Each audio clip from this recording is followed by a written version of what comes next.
different kind of meters that you can get, and you might be thinking about investing in for your garden or grow room.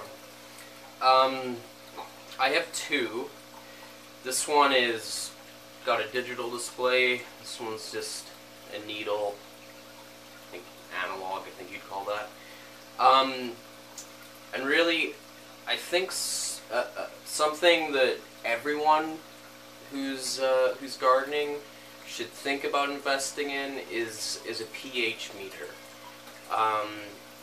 Unless you're having no troubles at all with any of your growing or your soil or your plants, it's still, I think, a good idea to have a pH meter, so you can just confirm to yourself that your soil pH is where it should be.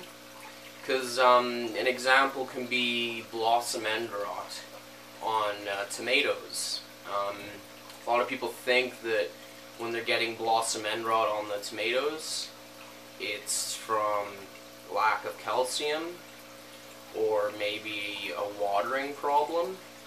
But if your soil pH is out, I think if it's too acidic or too alkaline, I can't remember, but if your pH isn't in the range that's good for tomatoes to grow in, then even if you have lots of calcium in your soil, your plant can't take it up because of that pH problem.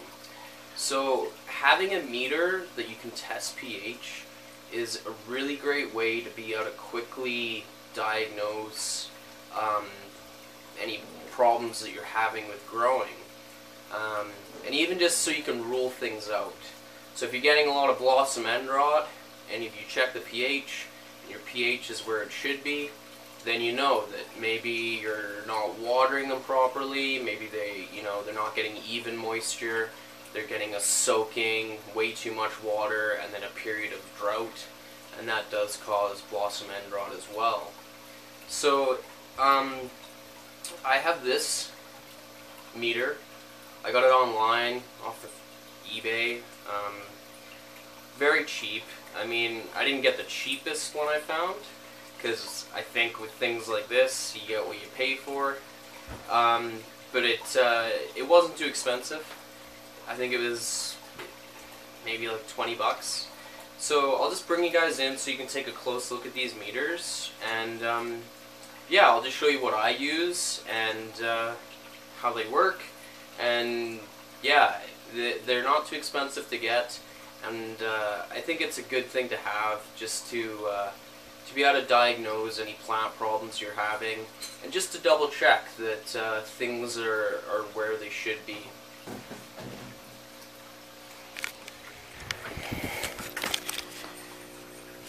Okay, so this digital meter, it does soil temperature. So it's got a probe on it, I don't know, maybe 10 inches. So you can check the soil temperature down at least 10 inches. It also has a moisture reader on there and a light reader. That's what that little red thing at the top is. But really, I think those are kind of not that important. You can kind of tell yourself if an area is bright and how wet the soil is. I mean, my preferred method of checking soil moisture is this. Poke your finger into it. If that top layer is bone dry, you know, down a few inches, then you know you probably need to water it. I mean, I guess this is nice that you can check the moisture down to a level of that much. But really, I think moisture and sunlight, not really that important to be able to check. But yeah, soil temperature, I think that's a very good thing to have. And then this also, I can switch it to pH on the back here.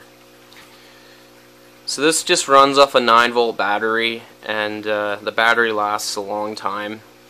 So yeah, you can check the pH of your soil and the temperature of it, which is important. Temperature checking is definitely important when you're in the spring and you're getting ready to start planting, you can just double check that the soil is where you want it to be. It's in a good range.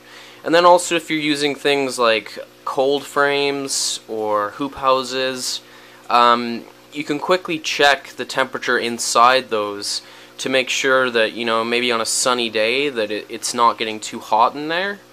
But again, things like that, you can kind of use, you know, if you open it up and it feels like really warm air is coming out, you probably know you need to vent it a little bit. But pH is definitely something I think everyone should get. Pip's wondering what I'm doing. Probably sees that little glowing light. So this is my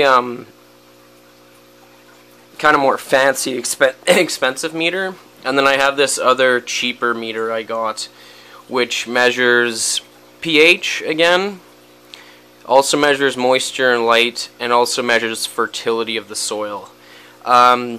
Really, I don't trust the fertility measure that much, because it just does a general check on the nitrogen, phosphorus, potassium levels. I guess it just does it through some sort of conduction. You know, it can detect how conductive the soil is, and it kind of averages it out. And if you see, if that can go into focus, you see the fertility there. It's got too little, the ideal range, and then too much. So, I mean, I think to really be confident in what's in your soil, the best thing to do is to take a soil sample, get it analyzed at a place that, you know, a lab that does soil testing. I don't think it costs too much, and really, if you get your soil in good condition and you check it and everything's fine, I mean, as long each year as you're adding lots of compost and organic matter and stuff like that, you can be pretty confident that your soil is fertile. I mean, I have used that fertility thing, but I don't put too much into it. The reason I like having this other meter, though, which Pippin wants to sniff and lick, is with also being able to check the pH. So it's a way that I can check with both meters, and then if both meters are reading the same for pH, then I just feel more confident that the meter is working correctly and that I'm getting an accurate result. If you just have one meter and if you rely purely on that, you know, you really got to hope that that meter is working properly. So it's kind of nice. I like to check it with both, and then if both readings are pretty much the same, then I feel pretty confident that my the value coming out is accurate. But yeah, I would definitely recommend take a look around. There's lots of meters on the market.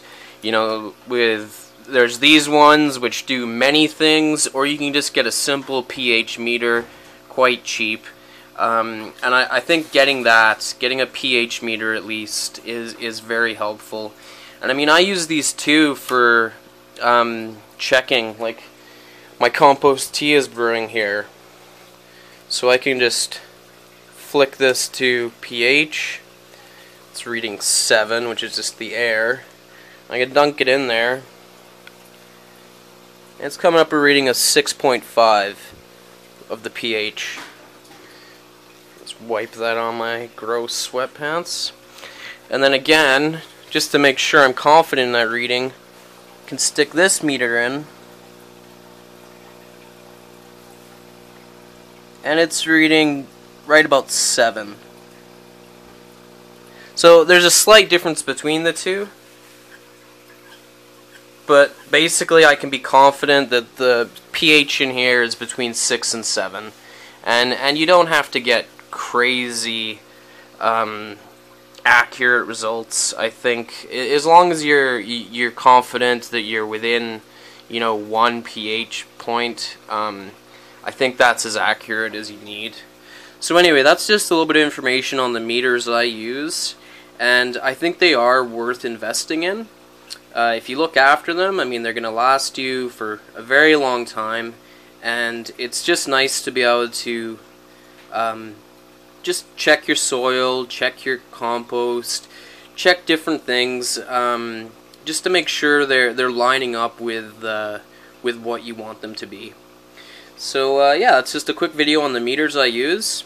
So take care, everyone. Bye.